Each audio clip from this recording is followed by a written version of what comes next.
turning it off too. All right, let's see if our stream is up.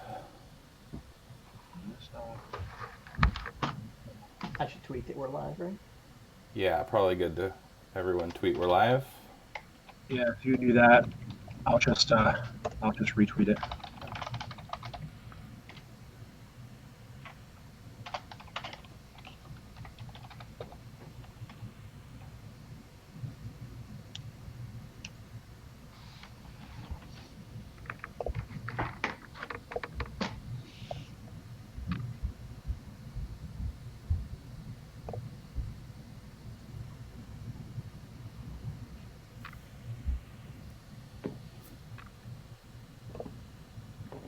All right, I tweeted. All right, we should be live. I just retweeted you. Although there's probably not many people who follow me and don't follow you, but there might be like 5.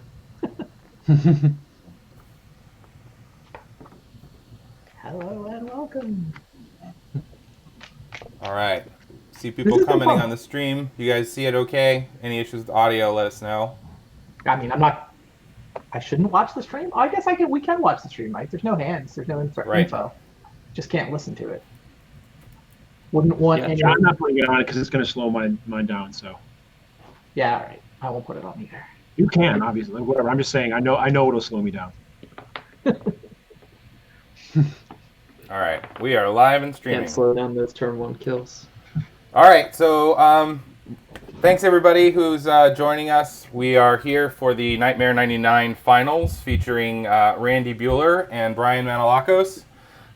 They fought their way through a field of horribly broken decks to arrive at this point, and have a chance to play their broken decks against each other for nothing except for bragging rights.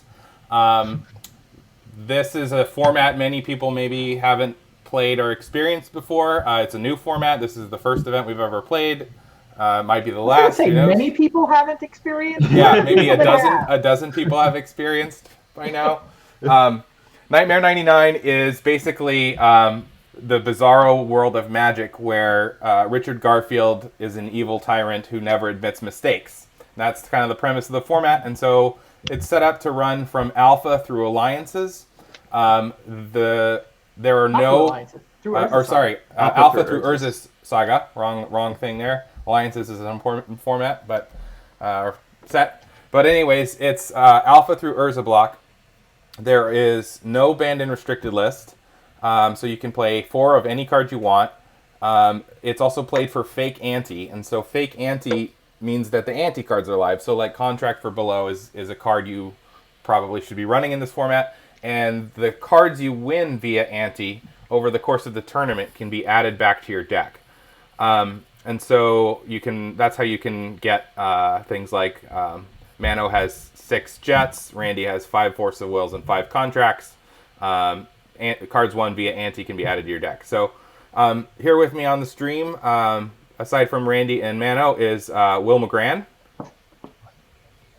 Hey, Sean. Hey, Will. How's it going? Good. Good. I'm excited for this. Yeah, hopefully it's going to be good. So Will and I will try and keep the narration going while these guys are playing. But before they get into the matches, we wanted to give them a chance to talk a little bit about their decks and kind of what they've experienced in the format so far. So, Randy, you want to take it off there? Yeah, sure. My deck is basically Tinker for Memory Jar with a Megrim Kill. I mean, this is the totally busted powered version of the deck I played at Grand Prix Vienna. Once I realized I could just play it here and it was among the best decks, I couldn't resist that. The real difference between our decks is that Mano has 4 sets of power, and I have approximately 1. Like, I had a spare Sapphire, but I definitely built my deck. This is I'm confident I built the best deck I could out of cards that were already in my basement when I learned about the format. And we were talking about this before the camera went on, though. Like, my turn 1 kill percentage is still crazy. Like, it's 90-something%. So, yeah, his deck may be better than mine, but I don't know how much that matters. Like, I've actually killed on the first turn of every game where I've been on the play. Like, this is my whole tournament. It's just, if I'm on the play, I kill my opponent on the first turn, and I've stolen some games on the draw. Like, the games on the draw are obviously much harder. I've you steal them occasionally with Force of Will. I did actually win one game. My favorite win of the whole tournament was this. My opponent played turn 1 Nullrod, and then like turn 2 or 3 he played Arcane Laboratory, and so this game went 10, 12 turns, but I managed to like hurl the Nullrod and actually win through Arcane Lab because I play out a jar, I play out another jar, then at the end of his turn he made the mistake of playing a spell, so he can't counter my Hercules, and now I can just untap, crack the jars. My one spell that turn was Megrim, so you do get occasional interactive games, but like these two decks are designed to win on the first turn. Right. Like they're. I mean, you said you figured your turn 1 win percentage is 99%. I don't know. It's all theory craft at this point. Before we get ahead of ourselves, though, I don't want to gloss over the fact that you're fairly confident that Barb Sextant is one of the 60 best cards lying around the Look, if you're a nickel deck because you don't have. I mean, it's just crazy that your turn win percentage is what it was. When I guess it's not in your deck now because you won the 5th contract. But like you're winning what you think is well over 95% on turn 1 with like a Barb Sextant instead of an extra Mox Jet in your deck. I mean, yes. Barb Sextant is clearly because of card availability problems. Like I'm also playing off-color Moxes. Like my deck would be strictly better if my off-color Moxes were just the other 3 Mox Jets or the other 2 Mox Sapphires. Strictly, you know what? It's funny how. So we were talking a little before that maybe I'm 99% to win. I know Wiseman said he was 99.9. Like he expects to win 999 out of 1,000. I think that's probably a little high. But maybe I'm 98, 99 on turn 1, barring Force of Will. Yeah, barring Force of Will. You're 96%, Yeah, and so, I'm just theory crafting these numbers, but I think it's crazy how little my extra 3 sets of power affect this. You'd think that it'd be a huge deal, and apparently they're just not. No, you can't win before turn 1, right? Right, exactly. My Moxers are going to play on turn 0, right, exactly. Right, so I mean, your ability to win on turn 1 has a lot more to do with my Force of Wills than it does, I think, with the difference in power. Like, my colored mana is crap. That's the thing that I'm really suffering from for not having a set of power. I mean, I also wish I had more Ancestrals. They're really good blue cards to pitch to Force of Will, it turns out. Like, you don't have to play Windfall. Ancestral is a slightly better card than Windfall, it turns out. Right. But yeah, what I really miss is the colored mana. I wish the Black Lotuses and the Mox Jets, I think, would make my deck more consistent. That's why I had to play dorky City of Brass, although I think City of Brass might be correct so that you can kill an enemy Arcane Lab or Nullrod anyway. Like you went to 6 land even though you had all the power. I felt like I would have run 4 lands if I had access to all the power, but I think you might be right. I did it for the black mana, honestly. Yeah. Being able to play 2 black spells on the first turn is such a big deal, and with only Jets. I guess actually my initial what's also funny about this is my initial build, and it's a testament to how important colored mana is. Yeah. Like I had Soul Rings to start off with and Mana Vaults, and I just lost. Like how insane is this format where you don't even want to play Soul Ring? Lotus Petal is literally better than Soul Ring. It's the same net mana on turn 1, but you don't need 1 mana to power it out. It gets you a colored mana. I guess like you can't tinker it away, and it doesn't sit around to add mana to your Academy on turn 2 if you Time Walk or something. But like for the most part, 99 out of 100 times you'd rather have a Petal than a Soul Ring, which is incredible. And Soul Ring's also behind Mana Vaults and Mana Crypts. Yes. So Mana Crypt, that's the one bad thing about my deck is I can't really play Mana Crypt because of the turns. I mean, I probably could get away with it and eventually tinker it away, but it's just like, does it feel worth taking that risk to lose 7 flips in a row before I tinker? Like, it just feels like needlessly risky, right? Yeah, I do get to play Mana Crypts, and I did own 3 of them, it turned out. I feel like I owned 4 of them at some point, but I could only find 3. Would you have played the 4th? Probably, right? Oh, hell yeah. Yeah. It's strictly better than Mana Vault, in my mind. Like, you need a mana to get Mana Vault started. They're both +2 colorless, but you need a mana to start the vault, so definitely would have played the 4th one. You definitely would have, because you just need the burst to get the jar turn. Yeah. I mean, it's also better than Mox Pearl or Mox Emerald or Mox Ruby. Like, I guess that's a good point too. I'm playing off-color Moxes because they're half a mana crypt. I haven't even theory crafted in this space because I just have 4 sets of power, or 6 sets, I guess, when you count Mox Jets just lying around. So I haven't even had to bother with these kinds of calculations. Right. But yeah, Bard Sextant made the cut. I actually, one version of my deck was all the way up to 3 Bard Sextants. I had 3 Bard Sextants, 0 City of Brass. And then I decided I wanted the ability to play, like, use a land drop both on turn 1 and also if I got like locked up under a null rod or something. So 2 of the Barb Sextants turned into City of Brass. I did have 1 Sextant in the deck I submitted initially. I cut it not for the contract, by the way. The contract made me happier to have a Barb Sextant. I cut it for the Ancestral Recall. I'm like, okay, I have a cantrip now. If I draw Ancestral Recall instead of Barb Sextant, hopefully I can cast it. Like I have a couple of Sapphires. You have that second Sapphire lying around, exactly. Yeah. The Academy too gives me a lot. It's funny you mentioned just land drops to be able to get around Null Rod. Like I barely sideboarded at all in this tournament, but I do have 7 or 8 lands or whatever, maybe 6 lands sitting in my sideboard just so that I can actually cast a Boomerang on a Null Rod because it's my only way to get around it. If you only play 4 Academies, like it's going to be a little tricky to do that. Yeah, totally. I have the other 2 City of Brass in my sideboard for exactly the same reason. I had the Null Rod guy in my pool, it turns out, right? We did have one guy made top 8 with Null Rods and Arcane Labs. He was the guy who was runner-up in my pod. Okay. So it was out there. There were definitely people who wanted to punish us. Yeah, I didn't just quickly summarize my games. I think I played 12 total games. I won 10 of them. I lost 2. One of them was just to a turn 1 Vault Key, which I kept a non-force of will hand because he anteed a Juggernaut, and I saw that he had anteed a Mishra's Factory earlier in like when people were reporting their antes, and I'm like, this guy must just not have it, right? So I'm like, all right, I had a super broken draw with like 2 million things, 2 Lotuses, 2 whatever, and he just turned 1 me with Vault Key, and I'm like, it turns out he was playing like 1 Juggernaut and 2 Mishra's Factories as his win cons or something, and he got me, and then Wiseman got me 1 game. When I actually kept a Force of Will hand on the draw, and he had 2 contracts to just power through it. But other than that, I had 10 wins. 9 of them were first turn wins. One of them, I was telling you earlier, I let my opponent go with just a naked Mox Diamond in play and no cards in hand, rather than do a naked Time Twister myself with no land drop, because I figured unless he draws contract, I can just go off next turn, easily.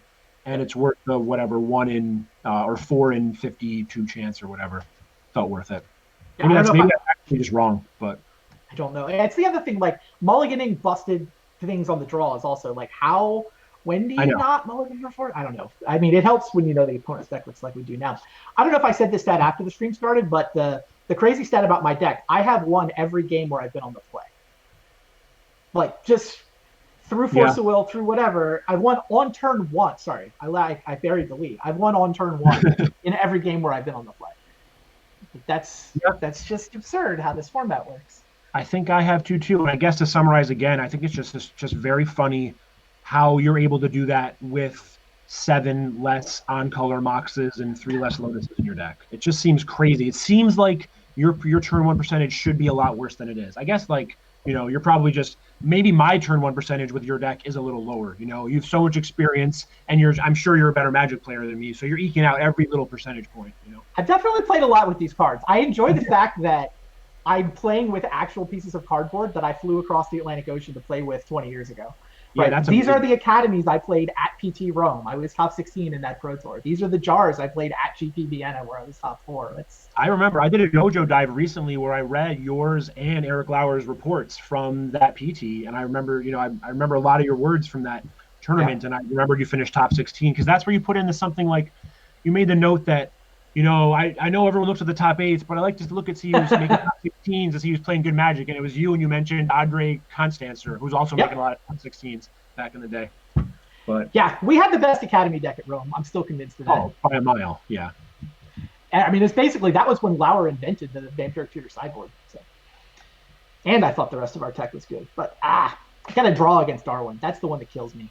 Like I gotta draw against Darwin. We just ran out of time. What was he on? He was on Academy. He was Darwin. He played kind of slow. We never got to. All right, we don't need to go too deep down the old PT Rome rabbit hole. Look, Yeah.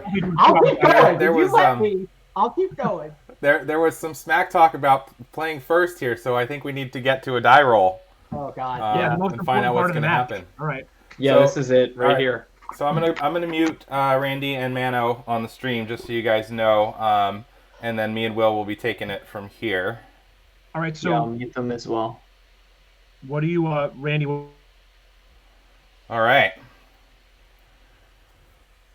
So Okay.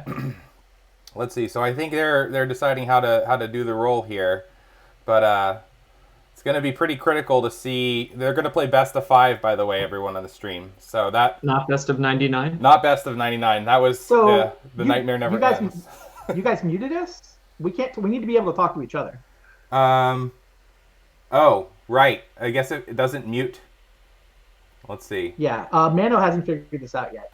Okay. Can you unmute him? Let me unmute. Hello? Yeah.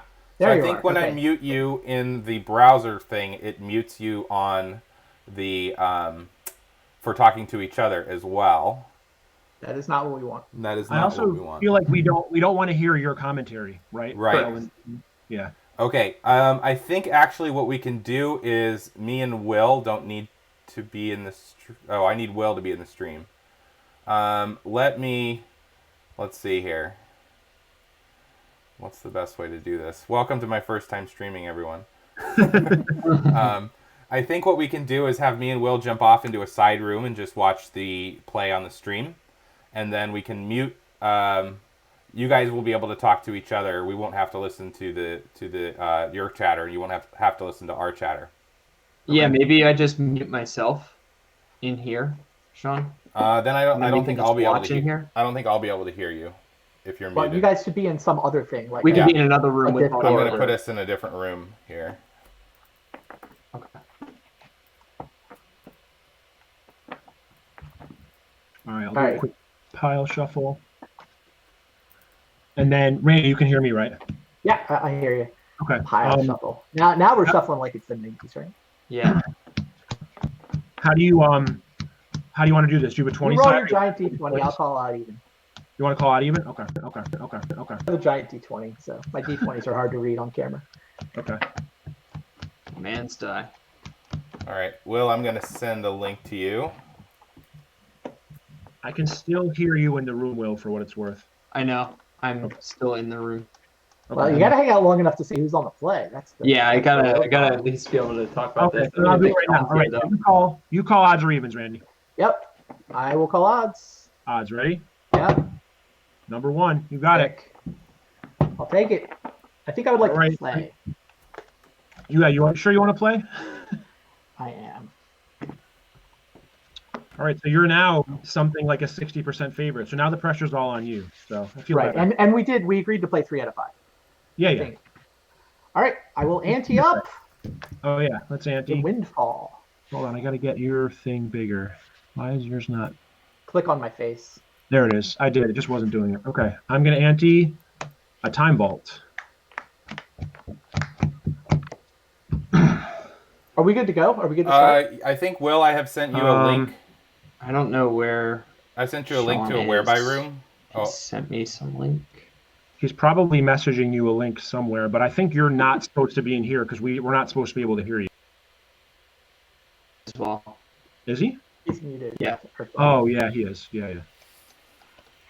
Can you guys hear me? We could at least resolve our mulliganing. Yep. All right. This is how it begins, huh?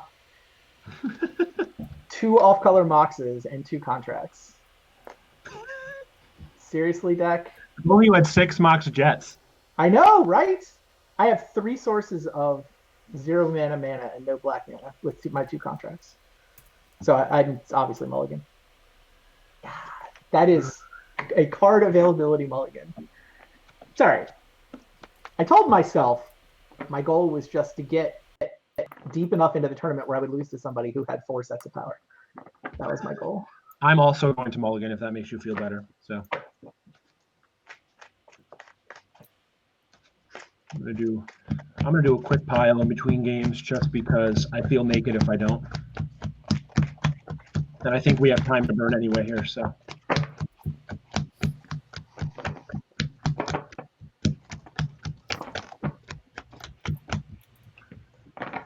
Every 0 mana card, every piece of power I wish I had would have made that hand keepable. That's crazy. Right. I should bring your list up, honestly. I don't even have it up right now, but I'll do that just to be sure. All right. I think we have 4, 5, 6. Yeah, it's another mulligan. I am You can also going hear them. mulligan. I guess if those 2 off-color Moxes had been Sapphire, I could not have kept that hand. Yeah, This you needed is a black great. You man can't to hear get the ball me? rolling. Right. But there's 3 Lotuses and 3 Jets that could be in my deck. Okay. Right. If only I'd had a Barb Sexton. Draw would have been keepable with a Barb Sexton. Yeah, that sure would have been. Like I had a Crypt. Mox, Barbs, run a contract through. Off I also the had a Mana Crypt, so I still had 2 mana left too. Yeah. Off the Hello. Can you guys hear me? You're also headed to 5. Can you hear me? I'm going to 5. Yeah. I didn't draw it yet though. Neither have I. Right. Cut. 1, 2, 3, 4, 5. Can you hear me now? Can you hear me now? Hello?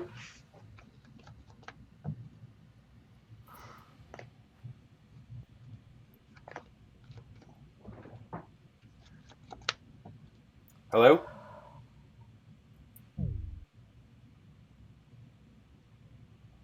Yeah, can you hear me? No, I can't keep it. Emerald in a contract. Another off-color Mox contract hand. That's insane. But what's funny is that I'm getting some of my worst draws in the Maybe we tournament just now, leave it? so you're picking a pretty good time to do this and keep your odds high. I had Tinker with Sapphire Emerald. I can't keep that. Like I can't do anything on the first turn. I don't think I can keep that at 5. Like that may be as good as it gets for 3. Go. Yeah. Say again. Mox go would have been your play. Yeah. Yeah. Probably keep that at 3. What are we going to now? 4? 4. Yeah. We're going to 4.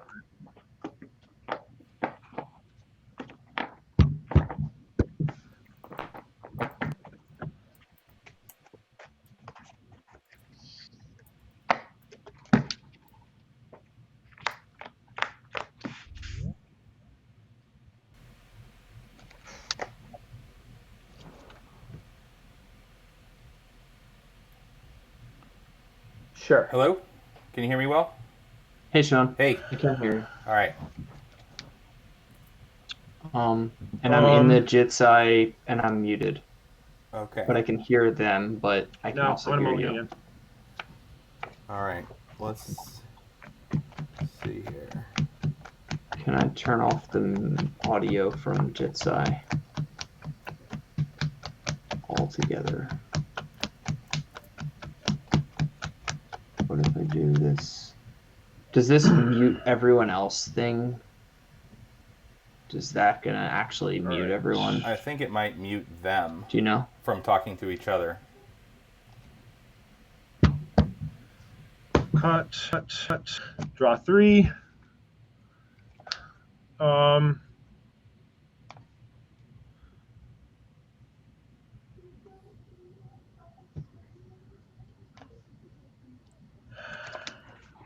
All right, I'll keep this.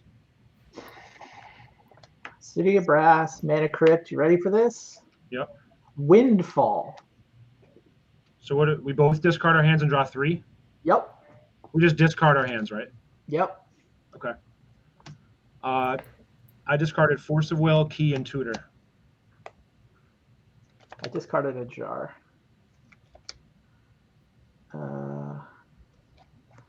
Lion's Eye Diamond and go. I'm at 19 from the city. Wow, and the streak is broken. All right. So yeah, there's Ancestral. some heavy How was your mulliganing 3 going cards? happening here. Off my windfall. Resolved. 2, 3. Sapphire. How many cards do you have? 2. 2.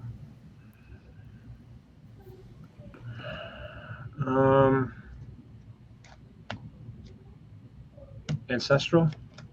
Sure. 1, 2, 3. Your turn. Ought I take damage? Yeah, sure. Whatever. You know, it doesn't matter. Even. Mana Crypt for Mana Vaults. 1 colorless floating. Sure.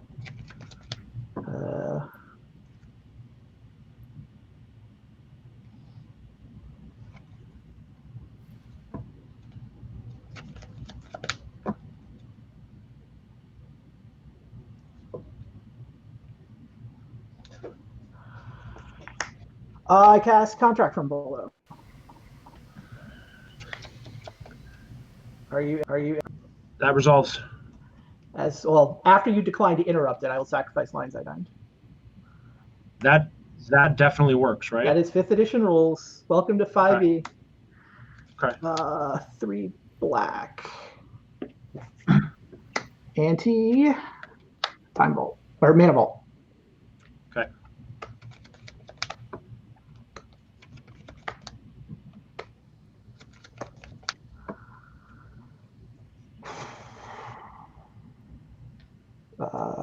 Jet, Ruby, Petal. How does this work?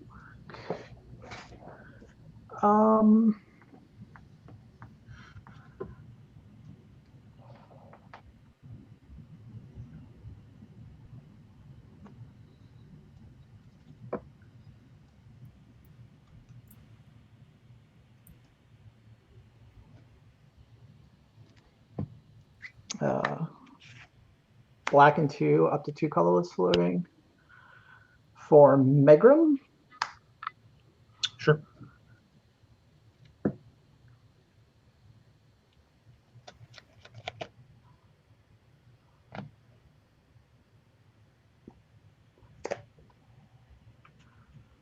Layered Academy, tap it for mana before the Legend Roll kills it. 5 blue.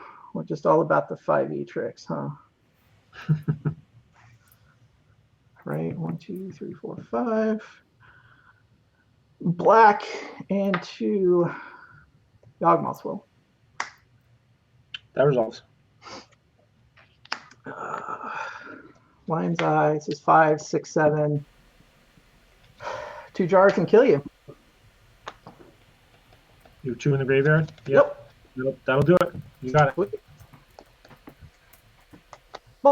No problem. I needed a second turn, though. I busted my stat. What did I win? What's that? What did I win in Ante? Time Vault? You won a Time Vault, yeah. I have other Time Vaults, so I'm just going to keep this now. I believe you.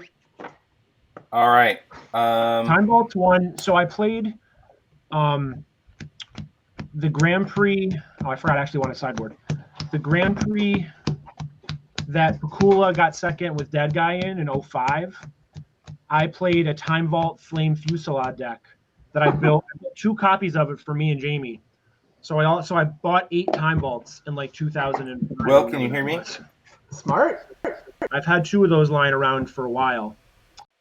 Or 8 of those. Sold a couple over the years, picked up a couple of CEs, but I probably have 7 or 8 Time Vaults. Nice.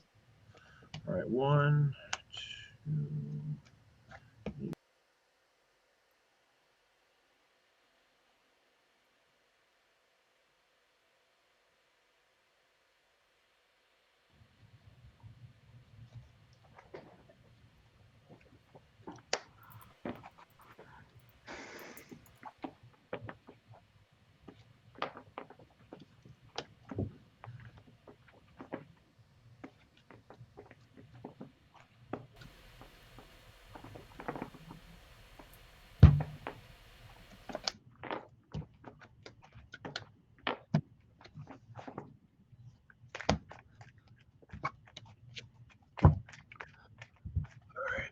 Really bring up your deck list.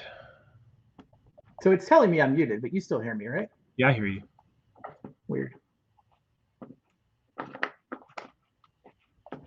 Maybe it's just left over.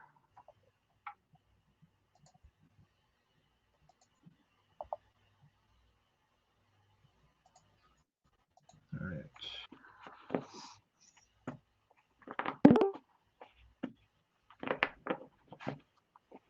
Hey, Sean, I can't.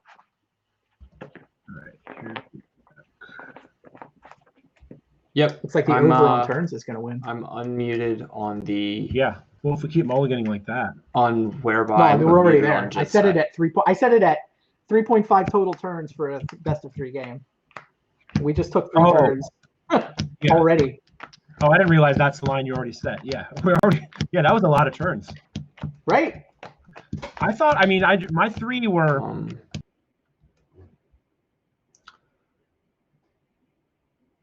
All right, I believe we should have the sound set up right now. Will, can you hear me still?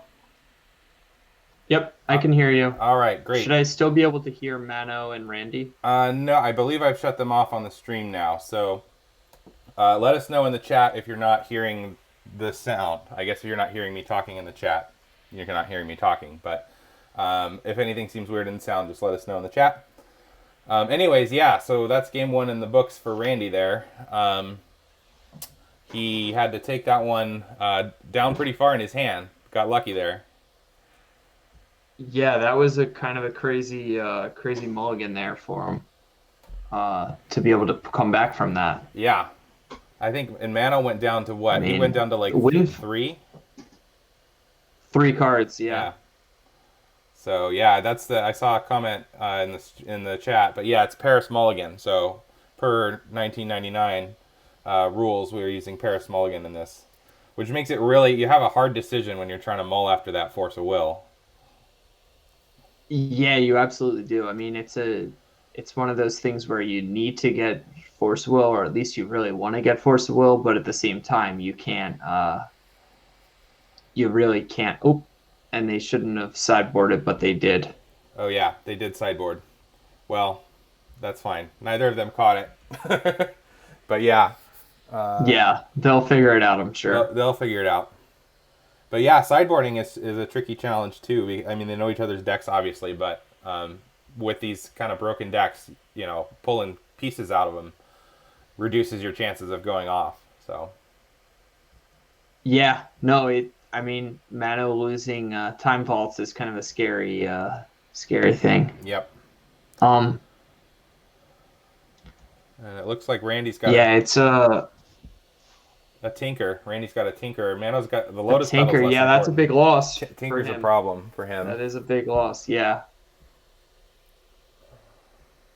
It just gets so many different answers too. You can tinker away those mana vaults or the mana crypts that he's got right. If it goes slow. Yeah, it's kind of the glue that holds everything else together. Yep. And sometimes just like tinker for Black Lotus, like tinker a tap mox for Black Lotus right before you contract or something. Just to get extra mana value up for the next turn.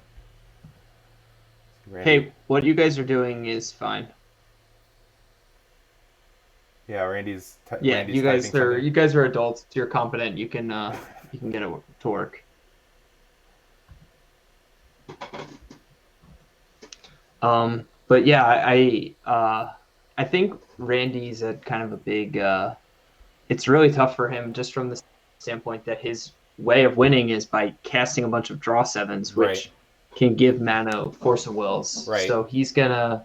Whereas when Mano goes off with Time Ball Key, it's lights out. It's basically he doesn't have a force, then he doesn't get it. So yeah, that's a trick with the kind of like the memory jar decks. I played a memory jar deck in this thing too, and you definitely get points in time where you're like, you kind of got to use it. You got to just pop the memory jar and like hope that they don't draw into force of will off of it. So yeah, and if they do, it's over. Right. It's and yeah, and then you lose your momentum, and you lose your, if you're on a jar turn, you lose your jar hand too, if you were trying to chain them. Yep. So yeah, it's his. But I think the mulligans really, it's an interesting like sort of chess match that they're gonna play where, if somebody keeps a 7, you have to assume that it's a strong hand. But as anyone saw who watched the semifinals between Bryan Weissman and Mano, you saw Weissman kept an opener in game 1 where he had 6 mana and a contract, which seems good, but Mano knew he kept a 7. He knew he needed a force of will, forced it, and then was able to steal it. So it's a tricky kind of guessing game that you have to play. Yeah, for sure. And it's tough too because with the Paris Mulligan, if you do mull twice into a Force of Will or something, you've got 5 Yeah, cards now. You got to pitch one of them. You got 3 cards after you force their contract or whatever. So. Yeah. No, yeah. You better have Mox Jet contract from below as well. Right. Yeah, it's the contract from below is it's such a and I do really think that Randy was benefits so much from having the extra Force of Will contract and Ancestral, but those extra Mox Jets, as they were talking about beforehand, are so vital too. All right, there we go. Looks like they got some hands they like. Mano's leading it off with the Ancestral. Seems good. Yeah. I think Randy might be contemplating a force on this. Yeah, it's tough. I mean, you definitely want to hit, if you've got a force, you want to hit them with it. It's basically anytime you can stop them from being able to just keep chaining card draw. Yeah. And Ancestral's really in that gray zone where it's like, well, I mean, you want to hit a contract with it, but Ancestral is, right. 3 cards. All right, looks like he's going for it. Force pitch force. Wow. That's interesting. Force pitching force. Okay. So we'll see. And that leaves Randy with 3 cards in hand. Yeah. Presumably none of them are blue. So does Mano force back? I think if I'm Mano, I'd force this back and just assume he's out of counters. Yeah. Yeah. Because force pitch force is a pretty strong signal, I think, that he either has 0 or 1 other blue cards in his hand. And Ancestral resolves. Ancestral resolves. And Randy's presumably just going to watch and hope he fizzles. Yeah. Sounds like Mana didn't get what he wanted here. Yeah.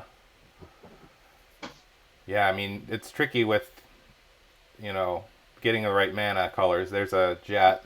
That's going to help. But ideally on this first hand, you want to put down like 4 or 5 mana sources and then hit a contract. Yeah, and it's especially important for Mano too because Randy's draw 7s make it where if he doesn't have a lot of mana in play, you're just losing those cards. Mm-hmm. So getting to put some permanents down, even if he can't use them, that's pretty big to just play that Lotus and have that up in case Randy draw 7s. Looks like he passed. Jet Lotus passed, so we'll see what Randy's got after he had to play that force. Contract. Oh, wow. He's got it. Mano's got a force. Wow. Jeez. Yeah, so this has been That's a big second Force of Will there. It is.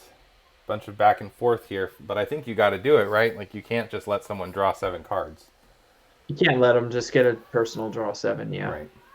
Yeah, I mean that's the other. Especially when so many of. Yeah, the other thing about contract, the one-sided nature is just it's devastating. It's not just like a 1 mana time twister. It's a 1 mana. I draw 7. You sit there and watch me do it. Yeah. Yeah. Exactly. No, it's contract really changes the math of everything in this. Mm-hmm. It seems like.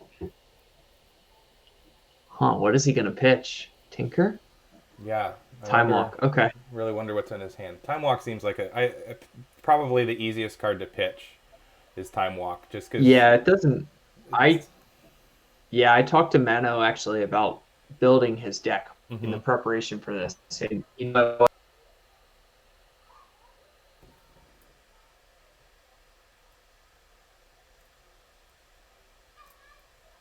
think we lost Will here. Just check the audio.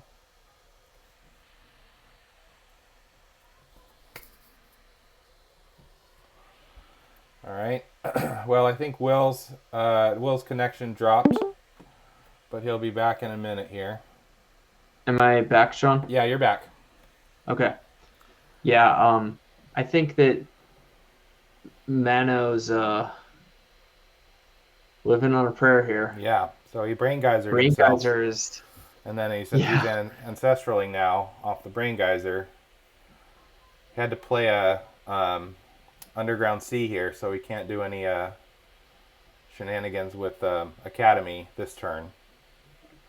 But there's one Sounds combo like he's piece. got a time vault. He's sacking stuff into it. I think he hit if this it. resolves. Oh, he's going to tinker into his time vault. And that's it. Yeah, Randy scoops. Wow. 1-1. So yeah, 1-1 and so Mano far. wins a tinker. Yeah, I don't know if he puts that in. Maybe he does. Depends what he boards too, I guess. What his strategy is there. Yeah, the boarding will be very interesting. Yeah, I think the boarding strategy on the play versus on the draw can be pretty significantly different. Yeah, absolutely. On the draw, you gotta have 2 blue cards. You gotta have a force and a blue card to give yourself a fighting shot. So the tinker's good for that. Yeah. Maybe board out like an extra time vault or an extra voltaic key for the tinker just for the blue card. Yeah, I think you're probably right. I mean, I don't know if he's ever going to get there, but if Mano ever gestures capped Randy and took his Megrams, he just can't even win. Yeah, Jester's Cap is a legit hate for these combo decks. Mano's deck, one of the things it's robust against is its combo is resistant to the Jester's Cap, but like if you cap Mano, he's got that the Cloud, I think it's a Cloud Djinn and a Brain Geyser as his main win cons.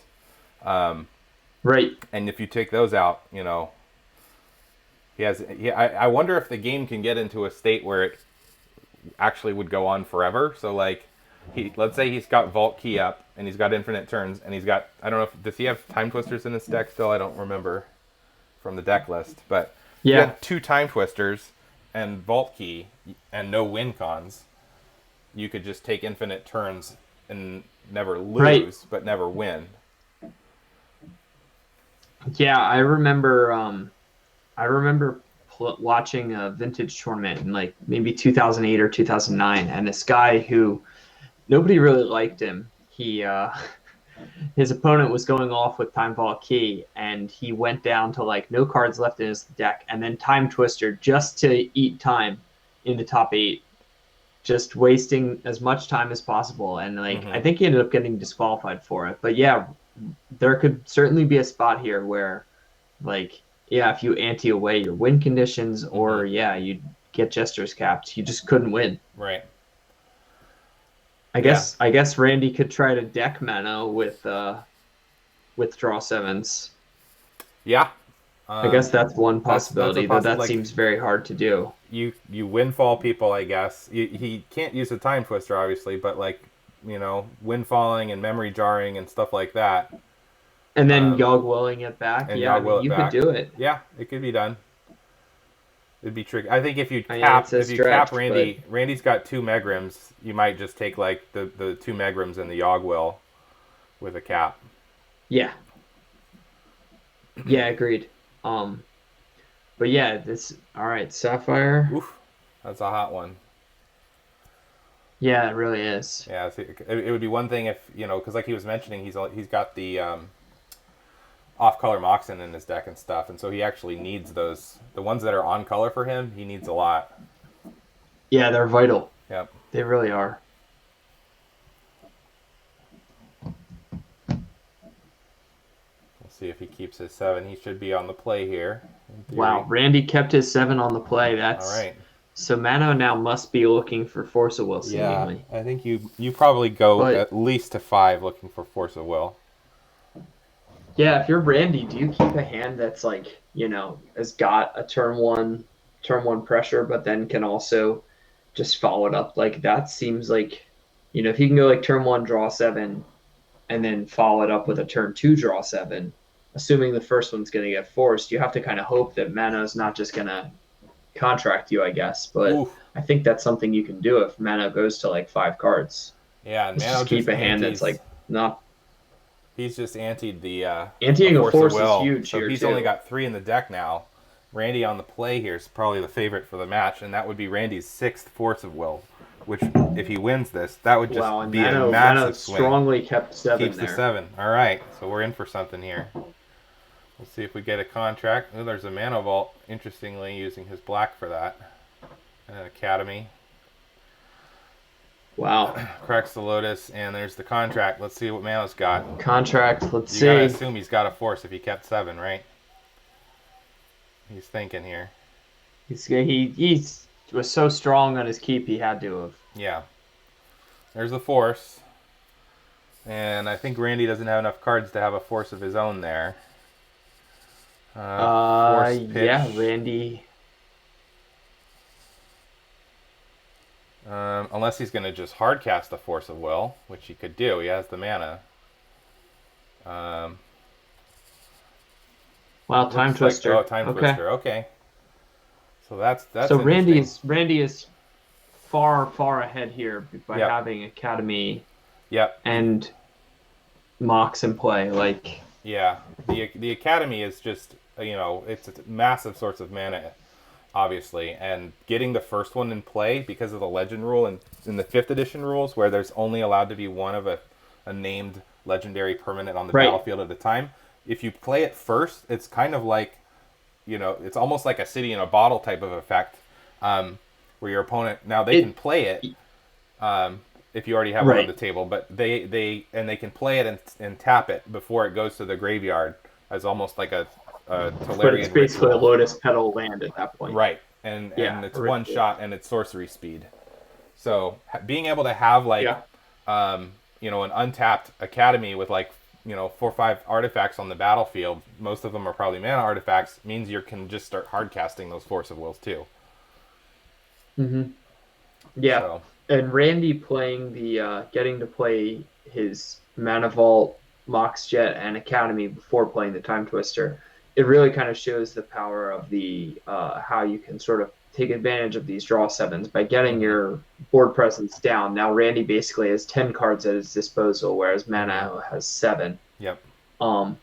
And Randy, it's hard for him to be mana screwed given that he's at least going to untap with Academy and a Jet. Yeah. So I think Randy's pretty far ahead here, but that anteed up Force of Will was huge too, because now it's if you're Randy, Mano has 3 Force of Wills left in his deck. Right. And I'm sure Randy's doing the odds. Right. He's thinking, okay, well, there's a Crypt. That's also really big game. Yeah. I mean, not to say that he wouldn't be going for it if he... Oh, wow. Defense Grid. So he has to be laying up then almost. Interesting, yeah. It's either that or 8. That's a very interesting thing. Yeah, I didn't see what Mano pitched to Force. It looked like it was either a Force, I think. Zach in the channel says. Wow, maybe it was Tinker. Was that a contract? Yeah. Ooh, and there's that a was Force a contract. In the ante. So the defense Force grid in the ante. The defense grid means that Randy's basically uninterruptible. Randy's at this point. Got a. Yep. And so it's just a question of does he actually go off or not. It also does things like turns on using Memory Jar for the card draw, because even if Mano jars into a Force of Will, he can't use it. He can't cast it. Right. Yep. Okay, a Disrupt. Kyle Marcos mentions that, and I do remember Mano had that as a one of in his deck, and that art could have been that's what he. Yeah. Yeah, that's what he pitched to the Force of Will. Yes. Yeah. So, let's see what Randy's doing here. He's thinking a little bit. Yeah, I feel like Randy almost has to have it, but he's got interesting mana situation where he doesn't have a ton of colored mana available. There's a Windfall, so that's going to get 7 for him. But he doesn't. Let's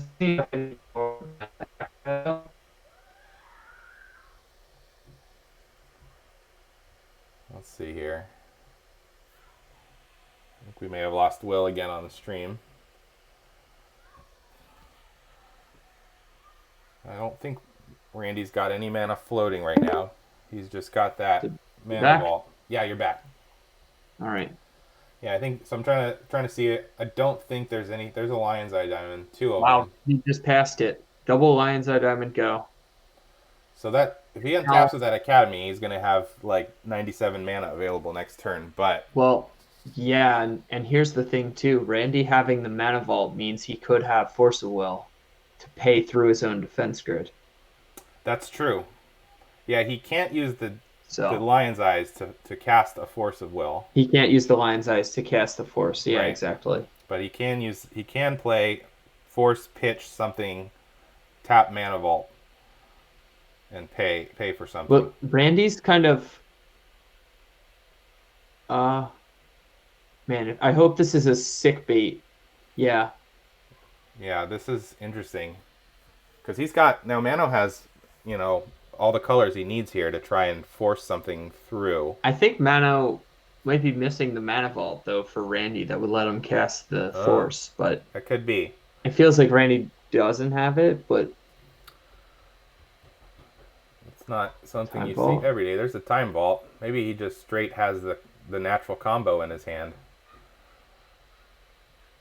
He does. Well, we'll see if Randy's got a Force. Wow. If not, Mano has snapped victory from the jaws of defeat. Won. Wow, scoops it up. So now Mano gets the Force because Randy anteed an extra Force of Will off of his. And he had 2 contracts in his hand too. Man. Yeah, that was just. Wow, and Mano just won Force of Will and a Sapphire. Those are both huge pickups and big hits to Randy's deck. I mean, yeah, Randy, that's massive. He had 5 Force of Wills to start with, but so he's still got 4. But the difference if he had won that, he was going to go up to 6 Forces, which now feels like you're a favorite to have a Force in your opening 7. I totally agree. So Randy will be on the play again, though. He does have that. The antes for Zach in the channel. Antes are for the tournament, and you're allowed to substitute cards won by ante into your deck following every game. When you do that, it's permanent, so it's not like a free sideboarding type of thing. It's like, if I'm going to take out a Lotus Petal and put in a Mox Sapphire, that's permanent. Unless if you then later lost that Sapphire to ante or something like that, you could replace it and put your Petal back in. The rules are a little tricky, but basically, if you just pretend in your head that like losing the card is like really losing the card, or gaining the card is like really gaining the card, then you get the cards. That's kind of how you manage your deck. So, yeah, and I except you don't have to mail your cards away right when you lose them. Yeah, let me just mail you my Mox Sapphire. PWE is fine, right? Yeah, of course. Don't even put it in a sleeve. Yeah. Just sign it and this send is best of 5. So we have Mano has 2 and Randy has 1. Mano is getting cards he's putting another Force in his deck, and I'm assuming that Sapphire is going to find a home in that deck as well. All right, so Mano is putting in his spoils from Randy. I feel like there's a really nice time here, too, to just rub it in. That you just won one of their cards even more. Just really start the tilt. Yeah, I know. The tilt factor is huge with ante, right? Like, because now you're worried, right? You've lost stuff that was important to your deck. And yeah, no, absolutely. And you get to a spot where you start to get scared and you say, if I lose too much of this, I can't do anything. I mean, that game tipped the scale so far in terms of that Force of Will hanging in the balance was humongous. Yeah. Especially for Mano on the draw here, trying to defend against Randy, having that 5th Force, goes a long way. And I think Randy's draw 7s as a liability really showed it there, where sure he was able to cast a draw 7, which was wonderful. But then he drew Mano into the Stone Cold Nuts, turn 1 Time Vault Key. And sometimes you just fizzle off of a draw 7 too. Like it's not infinite cards. You can draw 7 mana sources clearly, right? We just saw that happen. And if you don't draw the right mix of spells and mana off of the draw 7s, you just can fizzle without your opponent even needing to fight you for it. Yeah. Yeah, you're just done. Yep.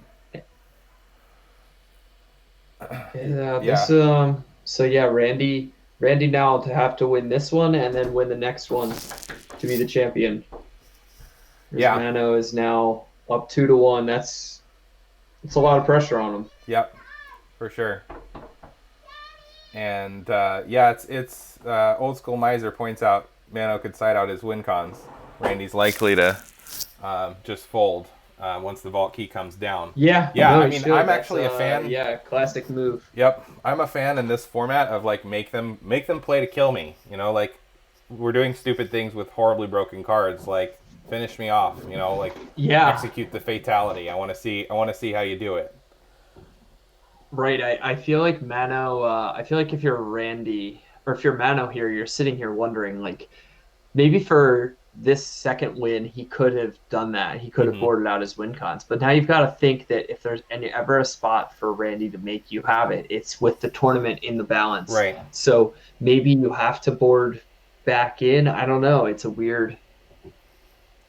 Yeah. It's like there's a weird mind games, and I feel like Randy is someone who, at least as far as I know, I feel like he's kind of can be a quick scooper at times. So yeah, it's the gamesmanship. Maybe I don't know. That's a gambit to run. Yeah. All right, looks like I feel like you got to keep at least one. Yeah, I mean he could keep the Brain Geyser. That's a pretty flexible win con. Sometimes you just Brain Geyser yourself for 10. Yeah. Or whatever, and then you cycle it back into the deck right. with Time Twister or something. It looks like they're both taking a mull here. So they're both going to mulligan. Yep.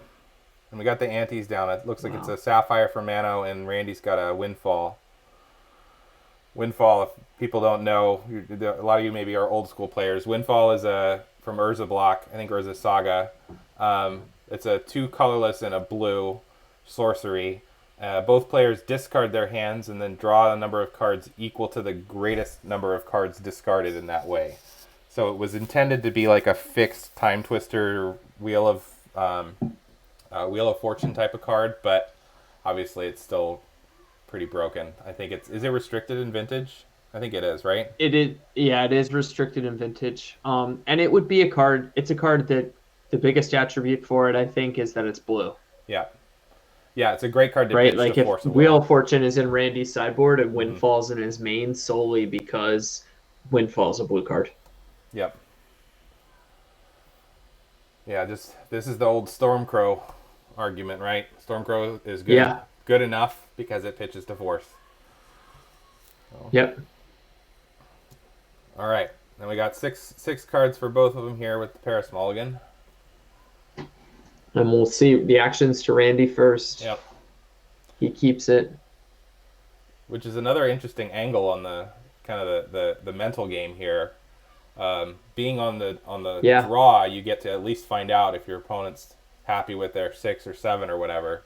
Yeah, what they're keeping, whether you're facing a 7, or 6, a 5 or below. And so Mano's going to 5. He's going to 5. But there's a lot of 6-card hands Mano could have where if Randy was like, I'm going to go to 5, Mano could keep a no force of will hand, but otherwise full of gas and just be like, that's probably fine. He's going to have the right 5-card hand. I guess he's still got the 5 contracts in his deck. You don't want to maybe let him have a chance to go off on a contract with nothing to say about it. But. So this is they're shuffling in the I mean Mano, you got to start to get to a spot though where it's like, do you think that Randy has a turn 1 kill no matter what here? Mm-hmm. All right, looks like he's happy with that 5. So here we go. Yeah. All right. So Mana Vault, a Diamond. Academy. So Randy has 2 cards left in his hand now. Yeah, there's probably something in his hand that's going to be a draw 7. Wow, Memory Jar. Oh, that's going to get forced. All right, so Mana mulled into that 5-card Force of Will hand. And looks like he's going to take a turn with 3 cards to start. So that's where you just kind of hope you can get the draw 7 first.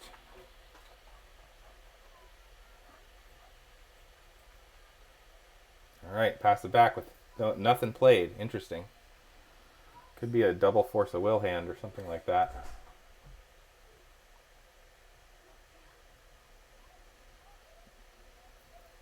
All right, some back and forth here. Mano's still not playing any cards. Making Randy guess at what he's trying to accomplish here. Randy just dutifully plays his artifact mana. He's got enough here that if Mano forces, Randy could just cast a force back at him.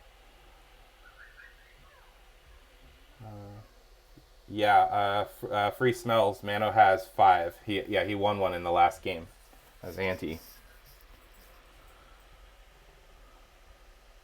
All right, so Randy's tapping a bunch here.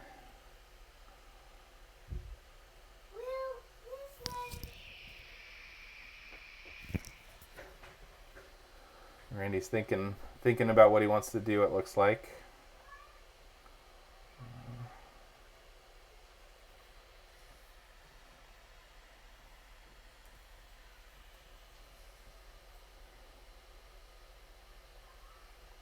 Let's see, so Randy tapped he got 4 blue off of the Academy, tapped a Sapphire, and the 2 City of Brass.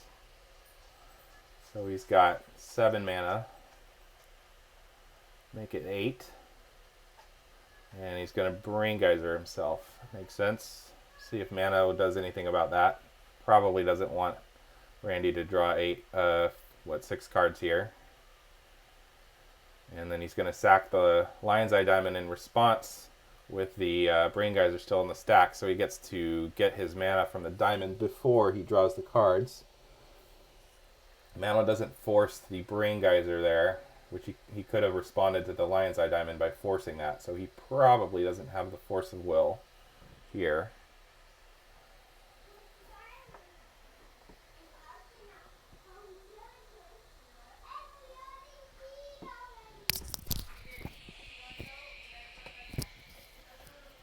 And so Randy's drawn his 6 here. We'll see what he's got next. Probably 3 black floating off of that Lion's Eye Diamond.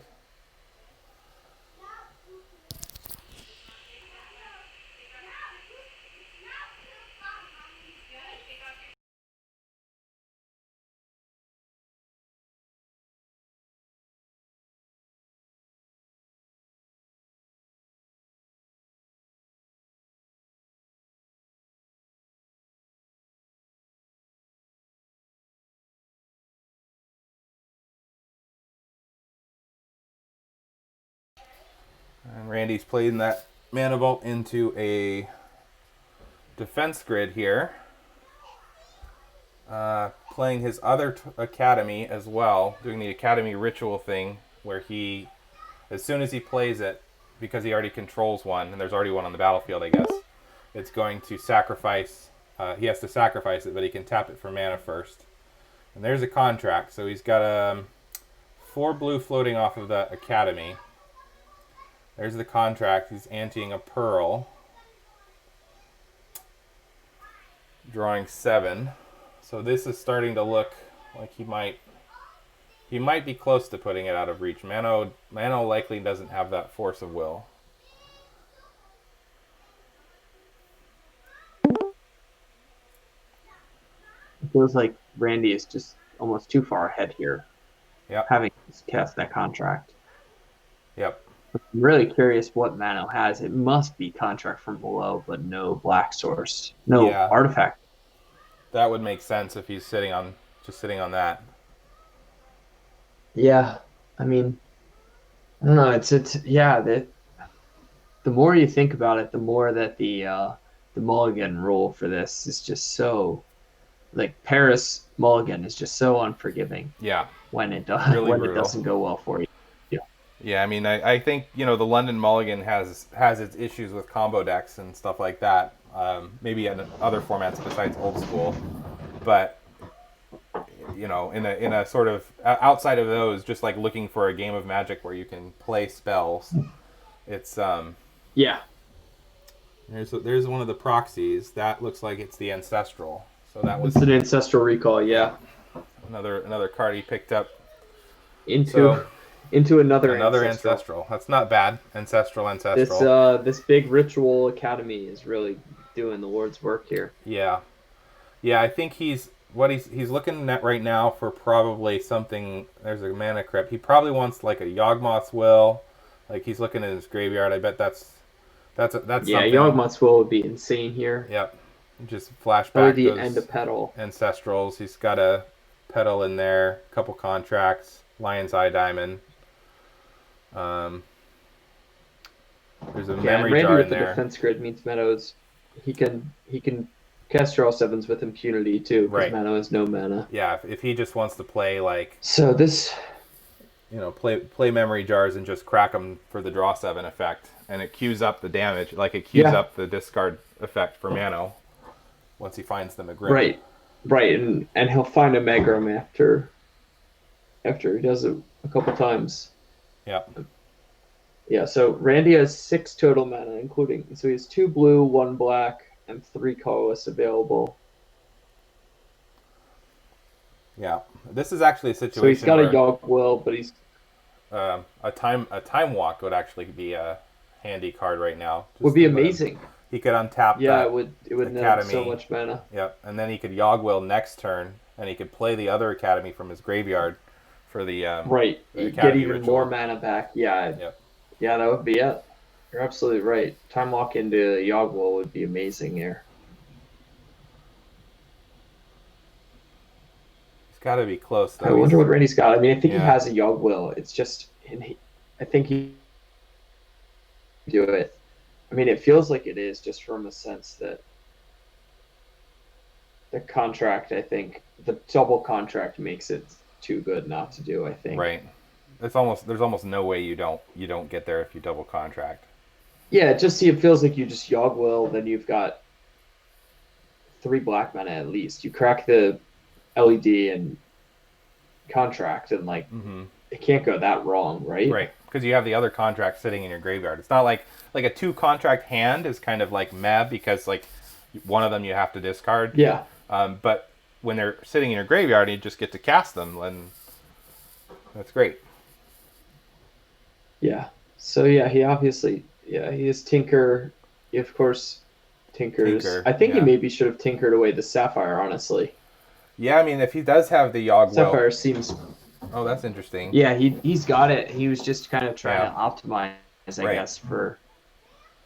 Unless, I mean, the colorless mana is a little more valuable with the memory jars, just because you want to get to 5. There's the Megrim. There's a Tinker, and there's a Yogg Will. So that's got to be enough, right? Mano's and this is it. Because he just... Megrim and Yogg Will. Yep. And he's got a bunch of jars. Yeah, Mana's dead. Yeah. He's counting, though. I appreciate that he's going to make sure that... But Randy can play... Randy can sack the Lotus. He can play the Yogg Will. He can replay the Lotus. He can replay the Petal. He can replay the Lead. And I mean, Randy can even, he's just got him. He's got the Mana Crypt in there too. He can replay that. Yeah. Wow. Yeah. And that's Mana Scoops. So that's a Sapphire for Randy, I think. It's a Sapphire for Randy back into his deck. He just gets to slip it back in, I guess. So that'll be it's 2-2 now. Game 5 mana's on the play for this one. All the marbles. Yeah, you got to feel like this is where, I mean, this is going to be an interesting one. Randy is going to have to. We'll see. Action goes to Mano first, of course. But if Mano keeps a 7, it feels like Randy has to go for a Force of Will. Yep. But if Mano goes to 6 and Randy's got like a reasonable 7 but no Force, he's probably keeping it. But I don't know. Yeah, it's one of those. It's like weird. Easy to have regrets. And then if you're Mano, if you go to 6. I think we lost Will on the stream there again, but yeah, I mean, if Mano goes down to 6, he could easily fail to go off. He seemingly has to. Randy. I don't know. Yeah, if Mano goes to 6 and you're Randy, do you just, and you've got like a strong 7 with no interaction, do you just keep it? I think you have to.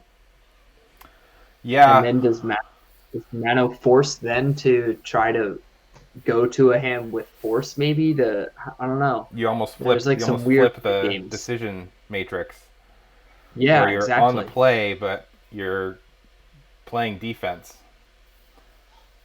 Right, which just makes me think that no matter what, the Force of Wills are just king in this matchup. Mm-hmm.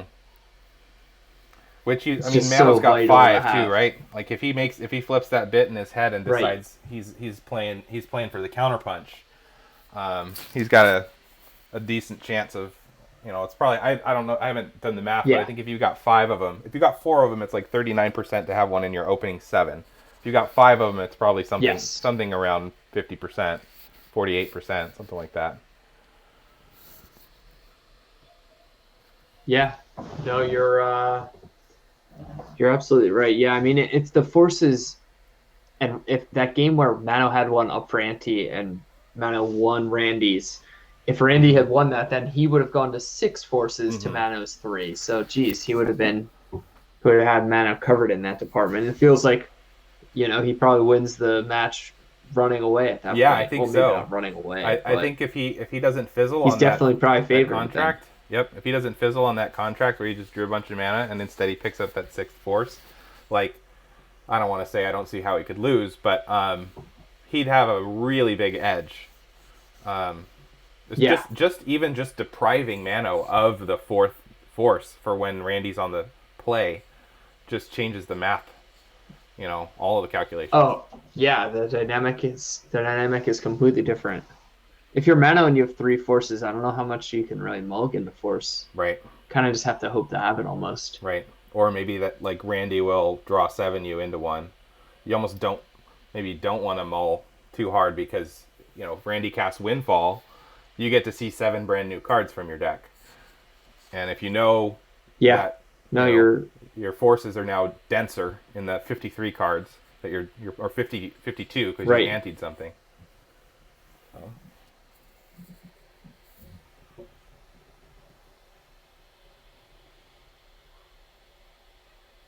right, looks like they're adjusting their sideboards, which makes a lot of sense given you pretty much want to optimize your deck every single time for that draw versus there's a question here, Sean, where Randy wants to replace his 5th force of will.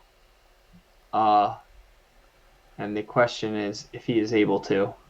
So I think Randy is posing that to you right now. So he can do that if he swaps in the Sapphire he just won, but he's not allowed to just like randomly pull it out of his deck. So let me see. Oh yeah. Let's see. Yeah, I can't type in the chat, I don't think, right now. Let me see. You can't type in the chat. I can talk to them in the room if you want me to. What would you like me to tell them? Yeah. Why don't you talk to them in the room or type him or whatever and let him know that as long as he has another Force of Will in his collection, he can use that to replace the one he lost to Ante. Okay. Hey, Randy, as long as you have another Force of Will in your collection, you can use that to replace the one that you lost in Ante, per Sean. Hey, Randy. Sean said that if you have another Force of Will in your collection, then you can use that to replace the one that you lost in Ante. That was his exact words were that, yes. Even if it's the 5th, right, Sean? That's right. Yeah, even if it's the 5th. So yeah, no, we appreciate that. Okay, so debacle completed. Yeah. So for sure. 5th Force of Will. It's a nightmare, right? Yeah. But that's why wouldn't it work that way? Right. So if they've both got 5 forces now, then that also again changes the landscape here. Yeah, I thought he was stealing one from him. Yeah, wow. Right. All right, there's a jar in the ante for Randy, which is not a huge deal as long as he doesn't end up anteing another one into a contract along the way. Oh, wow. And what's that for Mano? Is that a tinker? Why can't I see? Yeah, it looks like a tinker, which Mano has 5 tinkers, right? He won. I don't know if he swapped it in. He did win one in ante, and I think the first game. He did win one from Randy. He may not have played it though. Right. So let's see. Is Mano going to keep this? It looks like Randy's happy with what he's looking at. Mano will be on the play. So we'll see. Could just be some subtle gamesmanship from Randy, making it look like he's happy. Mano looks like he's got a close one, trying to decide whether it's worth taking a shot with it or not.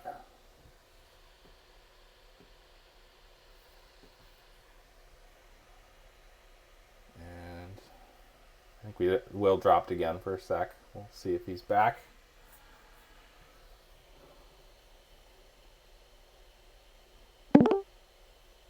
Back. Yep, you're back, Will. The nightmare is destroying my computer, I think. It's too degenerate.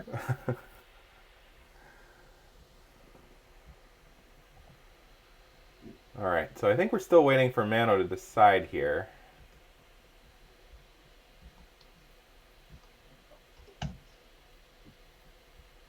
So it's probably something where he's either got weird mana or like only ancestral, no contract. Like one is like a bunch of mana and like a one. Yeah, ancestral I think he's got to have one. Right? Is that good enough? I don't know.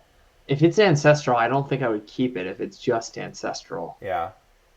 Like, you've got to have something a little. I don't know. It's crazy to say that, but you have to have something better than that. I think because whiffing is just such an.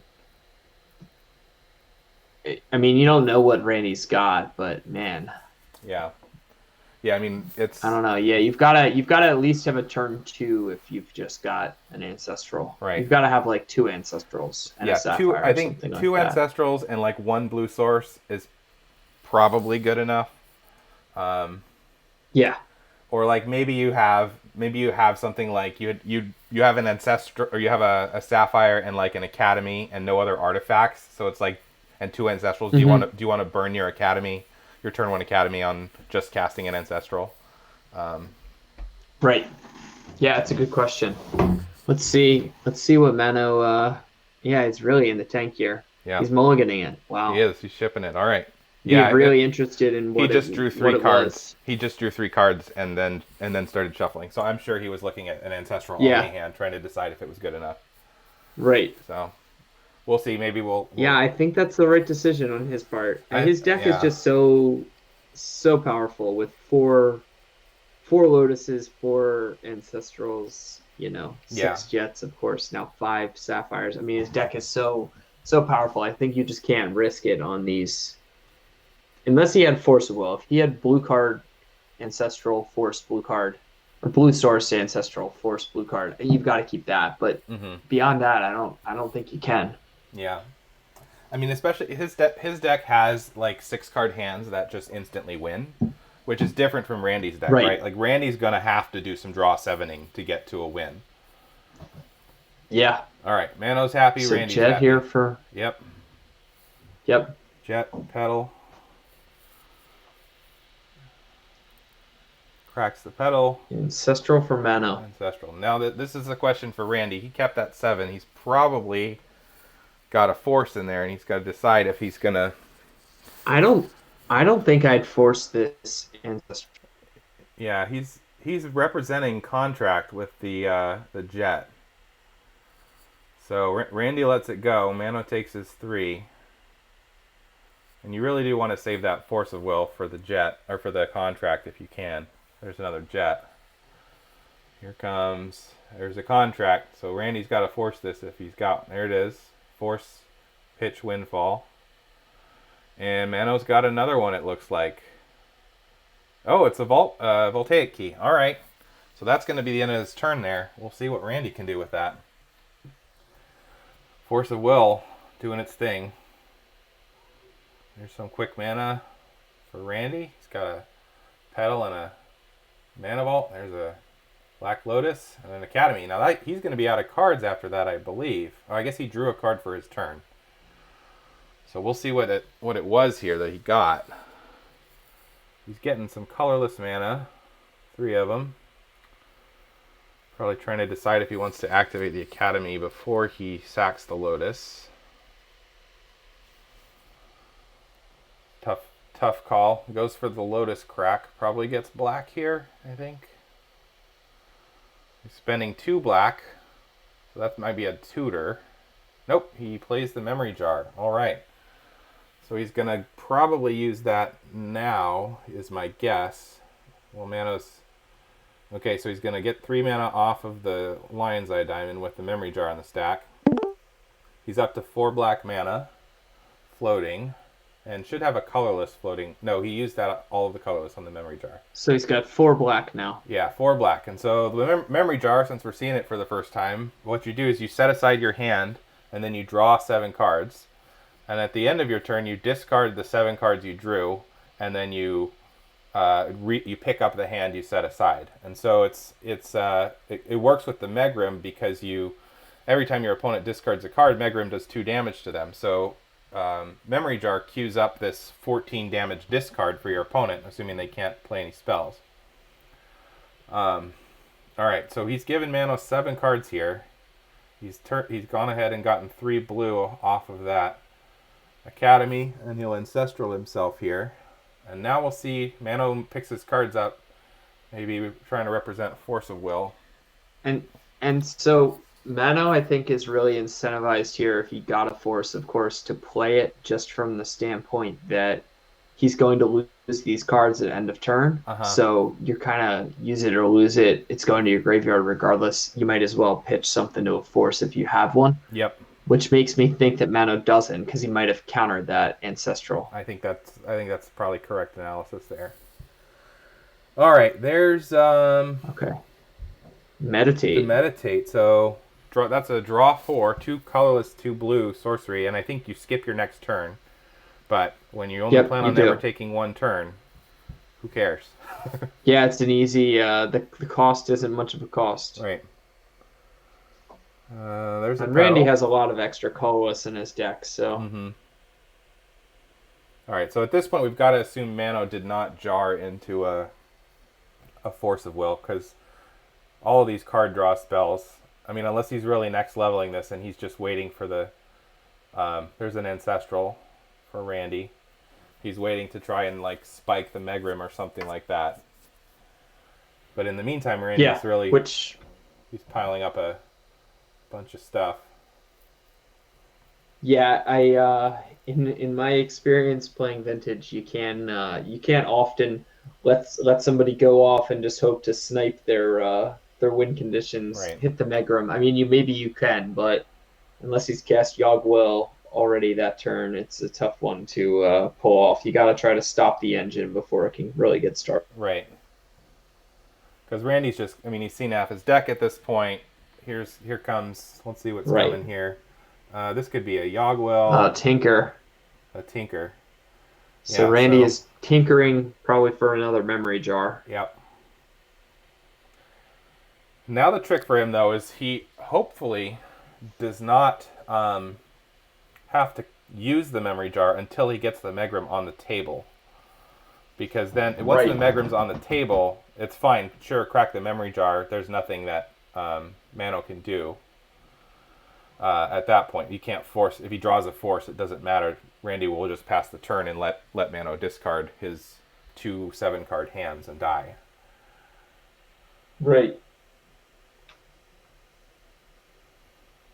But I'm not sure how many cards Randy has in his hand right now. It's maybe 3 or 4 tops.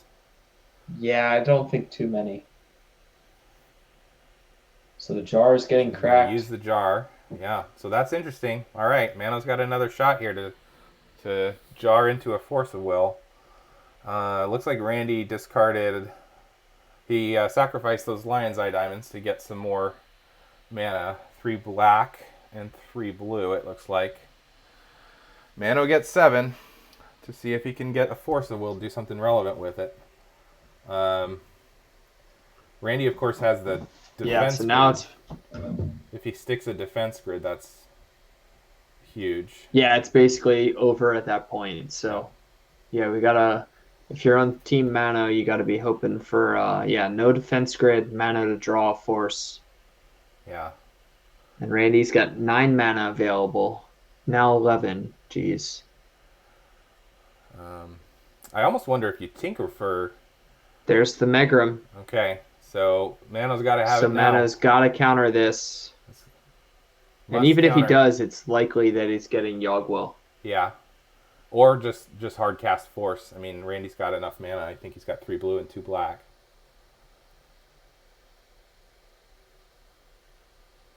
Mano's thinking. I'm really curious what's in his hand. If he was next turn going to be able to go like mana source. Oh, there's the Force of Will. Okay, so he's trying to spike the Megrim. So there's the Force, but does Randy have the Yogg-Will? Let's see. If he's got the Yogg-Will, then it's all kind of for naught. All right. Pedal. Let's see. Mana Vault. Mana Vault. And if you're Randy, you got to play your draw spells probably before that. So he's probably got like maybe a draw 7 or a Yogg-Will. Yeah. Yeah, he's got a Yogg-Will. That's it. There's the Yogg-Will. Coming down. So now Mano has to counter that. Yep, he's got to have a second force for that Yogg-Will. So Megrim comes down. And that's it. That's it. Wow. Scoops it up. All right, let's turn the audio back on the stream there. Get some commentary from these guys.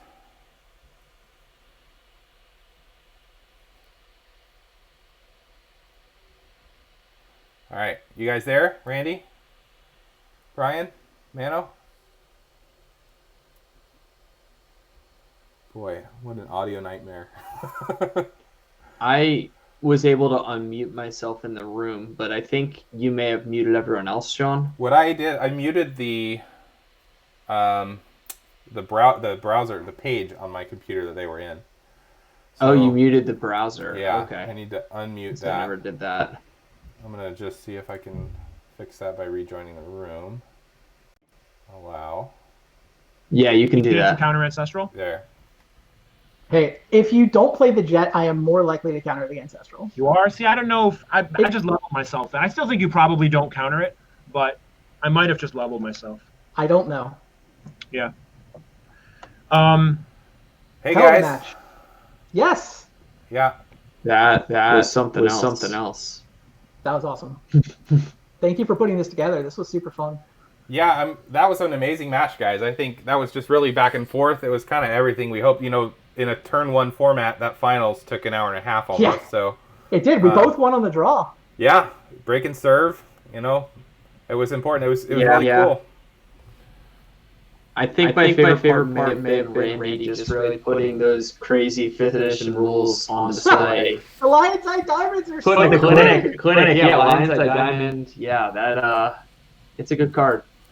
I mean, I even asked him. I don't know if you guys can hear me. I'm like, "Are you interrupting?" Yeah. After interrupt window. You're declining to interrupt, letting yourself being able to crack a Lion's Eye Diamond when you decline to interrupt is fully insane. Honestly, I was wondering how you got those turn 1 percentages because I didn't even realize Lion's Eye Diamond worked like that. Yeah. I think that your turn 1 percentage probably drops like 15% if it doesn't work like that or something. I mean, it's a lot harder to play around Force of Will. That's for damn sure. Yeah, exactly. Yeah. Yeah. No, that's it. Yeah. Yeah, there wasn't a lot. I'm trying to think of what that hand that I thought for a long time on. Was it just an ancestral hand, Mano? He cuts the 6-card hand. There was a lot going on in that. It was.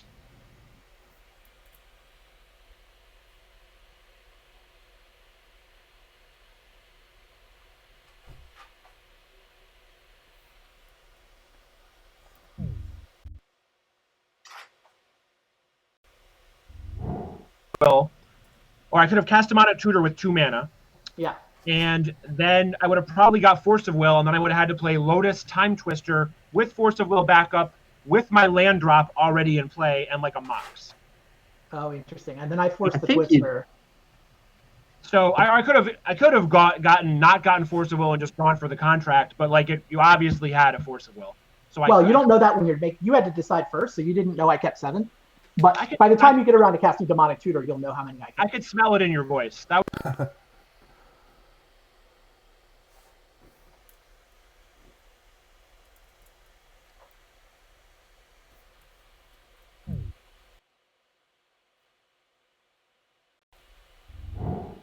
differently if I put you on. Like if I put you on not having Force of Will, it's probably an easy keep for a contract. But yes, it was something like this. Whatever. There was a generic blue card, and there was a blue card. There was a blue card. And wait, wasn't there Time Twister too? You said no. He tested Demonic Tutor for. Oh, you were going to tutor for. He said he was going to tutor for Force of Will, which leads me to believe tutor for Force of Will. Assuming that I put you on, which once you kept your 7, I would have definitely put you on Force of Will. So it was something like this, and maybe some card I couldn't cast, like a Time Vault or something. So the play is tutor for Force of Will. Then I go Time Twister with this, and I have Force of Will backup. Wait, and that just didn't really seem very good. Can't you just Lotus for black and just DT for contract with Disrupt up? It wasn't Disrupt. Oh, it wasn't Disrupt. It was definitely not Disrupt. It was like Tinker or something. I just pulled out a generic blue card. Okay. I think it was actually Tinker. Yeah. Oh, if I had Disrupt, that's an easy keep. Yeah. I was gonna say, why did you take so long to think about this? No. It was not. Yeah, I just threw a blue card. Dreaming of shattering books. So the only like this. I think it was this exact hand. Okay. Huh. Yeah. That's a tricky one. And assume that I had a pretty good read that he was going to keep 7, and that he probably had a Force of Will because of that. So then when he does play Force of Will, it's land, play this first, whatever, tutor for Force of Will, cast Time Twister, Force of Will, and we both draw a 7, me with my land drop, him with 5 Force of Wills in his deck. You with 5 Force of Wills in your deck? Yeah, it's a weird. But so I sided out 2 Force of Wills on the play for game 4. Oh, really? Wow. Yeah, I went up to 3 defense grids and down to 3 Force of Wills. Then on the draw, my sideboard plan was bring in and meditate just so I have more blue cards. Uh-huh. Yeah. Blue card count is a big thing. That's why I'm playing Drifting Djinn. That's why I'm playing Disrupts. You need the blue card count as high as possible. No, you and Weissman both found a blue card I didn't think of. You found Disrupt and he found Meditate. I decided Meditate I thought was better. Just because I can't really spare the blue to cycle with Disrupt. Whereas Meditate, I want the ability. I don't have enough Ancestral, so it came up in the game 5. I used it as an Ancestral. Well, and that's how you lost that one game. You lost because, I guess you lost because of the you were squeezed on colored mana, but a little more card draw there goes a long way. Yeah. Awesome. Yeah. Yeah, I thought it was interesting too that Randy's reliance on the draw 7s being symmetric didn't end up really. I guess it did a little. It did in the sense that Mano got drawn into that nutso. And that he stole the draw, but. So in game 4, I mulligan to 6 on the draw, and I kept Force of Will, blue card, contract, but literally no mana. Yeah. And so I figure I have 6 Jets and 4 Petals and 2 Seas and 4 Lotuses, and I've probably given you mulligan to 5 or whatever. I can Force of Will your first thing. If I draw black mana in any of those first 4 turns, as it turns out, the game's over, probably. So you have 16 black sources right there? Right, I have 16 black sources, and I don't know how many turns I have to, but he's on 1 card with 1 mana in play. No, I had Tolarian Academy and Mana Crypt. You had Tolarian Academy. No, I had Academy. I had stable mana. I had Academy. I could have untapped Mana Vault. That's how much mana. Academy, Mana Vault, Mox Jet. But then you must have had no card. You had 1 card, so you had to rip some gas. Right. I whipped City of. My last card I think was City of Brass. I then top decked City of Brass, but then I top decked Brain Geyser. But any of my card draw spells is good because I have my mana stable. I have colored mana and mana. Yeah, I really like my chances there though. I have 6 Jets. It would have been karma to draw a Jet there and just play contract and win. So that's sick. Yeah, I think you keep Force of Will contract no mana at 6. I think you have to. When you have as much black mana, maybe you don't because you only have 9 black mana or whatever. But when I have that much, right? It's just you have 16 black. You know what they say. Black, 4 +6. Yeah. Plus the 2 underground seas. Yeah, that's a lot of black mana. That is. And that was with what? 52 cards left in the deck or something like that? 54. Yeah, 53. 54. No, 53 because I anti something. Oh, anti. So 53. So yeah, you had a 30% chance to draw a black source. Oh, what did I win? What did I win in the last match? I forgot. What did you ante that last game? Tinker. Nothing good. Tinker. I think if it's a Tinker though, that can be a prize card, right? Like actually sign and send Randy a Tinker. Yeah, you got to send that Tinker to him. Oh yeah, sure. The last Tinker. Yeah, ante up, man. I have a few extra Tinkers lying around. I would play it proudly. I have some contracts that I've got. There's actually an event stamp for this because it was going to be an in-person event originally. So all the top 8 players are getting revised contracts, but I'll black the borders out. Wait, what was the last sentence you said? Oh, I'll black the borders out on these revised contracts and send them out. That's fine. You could play. I'm fine with a revised contract, honestly. I guess I'll leave the decision to black out the borders to the recipient. That's just more hand-holding, right? You have to ask. I think you just do it. Yeah, it's 1999. Wouldn't the TO just do it? It's probably true. Right. Yeah, just do whatever you want, basically, and just you're already gonna have to get eight freaking addresses. It's already you've done enough hand-holding. That's weird. I didn't cast a single demonic tutor that entire match. I don't think. Did Randy? Did you cast one? I don't think we saw. No, but I have half as many as him. So. Right. So I don't think we saw a tutor. I don't think it ever came up. Tinkers are kind of like tutors. Yep. Tinkers came up a lot. Man, I should have thought of Tinker for Lotus sooner in that game forehand. I feel like I slow rolled a little bit there. I couldn't make the mana work, but yeah, Tinker for Black Lotus to then set up Yogg-Will was. See, that's the difference. Like big overkill. When you still get going, I still feel like I have a little bit of hope. Whereas if I just contract and then ancestral, I feel like you're just completely dead. Like the one game. No, yes, your deck is better. Look, if I had, I almost played Vault Key owning one Time Vault. The combo is so I was gonna play a Tinker deck anyway. Like in this deck, literally the last thing I changed was, you know what? And of course, you know what I took out the Time Vault for? Freaking Barb Sexton. My colored mana was so bad. It always comes back to Barb Sexton. It does. Yeah. The Barb Sexton deck won. Yeah. Apparently. I thought the Vault Key is such a ridiculously powerful combo. I almost played it off one Time Vault, but with the Tinkers. Right. It's funny because then I won multiple Time Vaults and ante over the course of the tournament. So I would have become your deck over the course of the tournament if I'd done That's insane. Yeah. Yeah, you should have boarded some Voltaic keys or something. Yeah, but I didn't even think of putting it in the board in case I win more in ante. That's hilarious. I had sideboard cards I never used. I could have just put the Time Vault there in case. The only sideboard cards I ever brought in were Disrupt for Boomerang on the play. Sure. And I brought in a Jester's Cap against Wiseman on the play in game 2 or something. Yeah, my board was a little better than that. I brought in Meditate on the draw against you to have more blue cards. I brought in 2 defense grids, taking out 2 Force of Wills on the play. Yeah. And then I could have Abeyance, but defense grid just does the same thing without needing a colored mana. I definitely used my Pyroblasts and my Cities and my Hercles against Null Rod Arcane Lab guy. He was the guy that my sideboard was for, basically. Yeah, same. That's what my sideboard was for. I just didn't play him. And then I don't think I ever played any of these cards. Yeah. Chaos Orb I liked having. I almost had main deck Chaos Orb just as my one get out of jail free card, right? It's good for the picture, too. Oh, yeah. I mean, I like this Chaos. That's a Mark to and Alter as well. So that's... I like a beautiful card. Chaos Orb is an interesting one to have as your get out of jail free because you can tinker for it, but it doesn't get around Null Rod is the problem. If it could blow up a Null Rod, I would have it instead of Hercules Recall. But the fact that it only gets the lab, not the Null Rod, means it's not actually the best get out of jail free card. And it's not blue. I mean, obviously, we both chose to run a blue get out of jail free card. Right. At the end of the day, you want as many possible blue cards as possible. Exactly. I almost ran Capsize. There was one version while I was building where if you run Fast Bond, you can Capsize Academy for infinite mana. Or almost infinite, right? Almost infinite mana. You run out of... You can basically bargain for... Yeah, you're basically each life is 10 mana, 20 mana, whatever. Right, it's enough, right.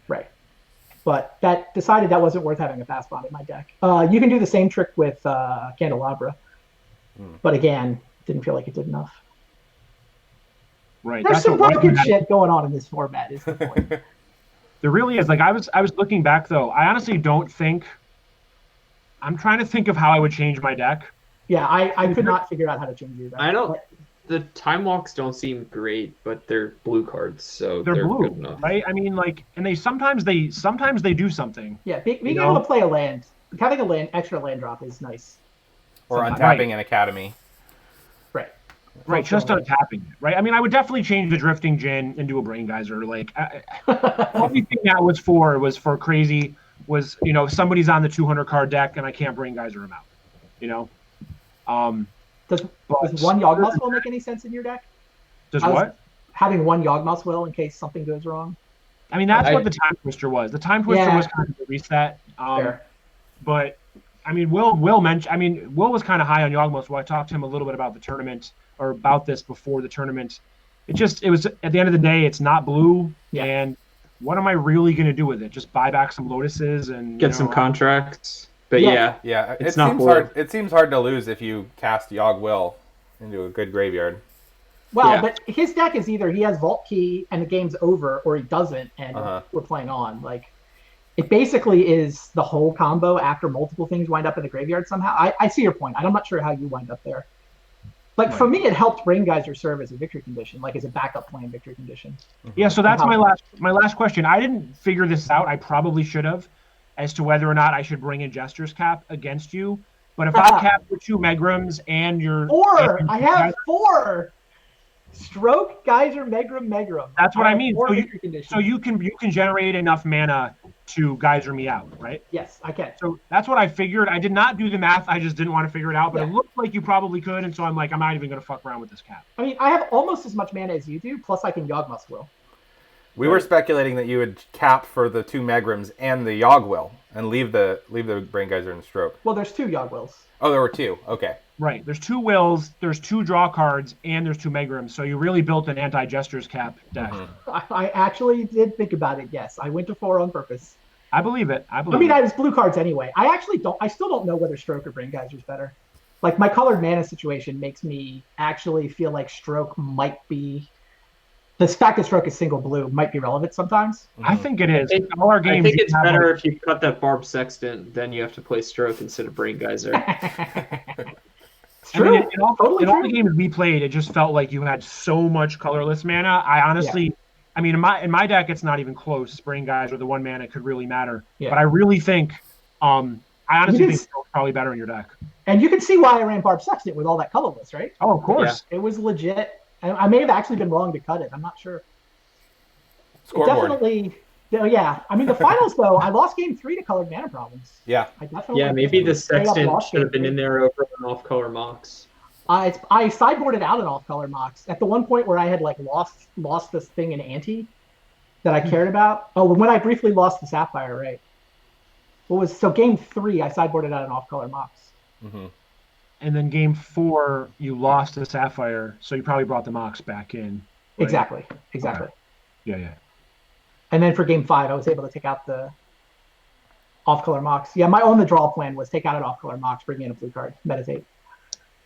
Yeah, I feel like I just didn't do enough homework or take enough test draws to figure out the exact right mana and whether I should be taking out like a Petal or a C on the play or something. I probably should have been doing a little bit more of that. You don't have much that's relevant though, right? Like your main deck is so just for blue cards to turn Force of Will. More disrupts, I guess, is the thing you can do. Right, disrupt on the play is very good, right? It's a 1 mana Force of Will for 1 card, right? It's given your colored mana situation, yeah. Right, especially after I get your 5th Sapphire, right? Disrupt systems. Yeah, true. That's a good point. That was fun. All right. Yeah. Well played, great job, guys. Congrats to both of you on the run. Randy, congrats on the win. 3-2, right. Well fought, both sides. Thanks everyone for tuning into the stream as well and putting up with the hiccups we had along the way, but we got there. And this will be posted on Twitch as well as YouTube. We'll tweet the link out from our Emerald City Trolls Twitter account. So cool. Thanks everybody. All right. Thank you, Sean. Yep. Thanks, Sean. Bye. Take care. See you, Randy. See you.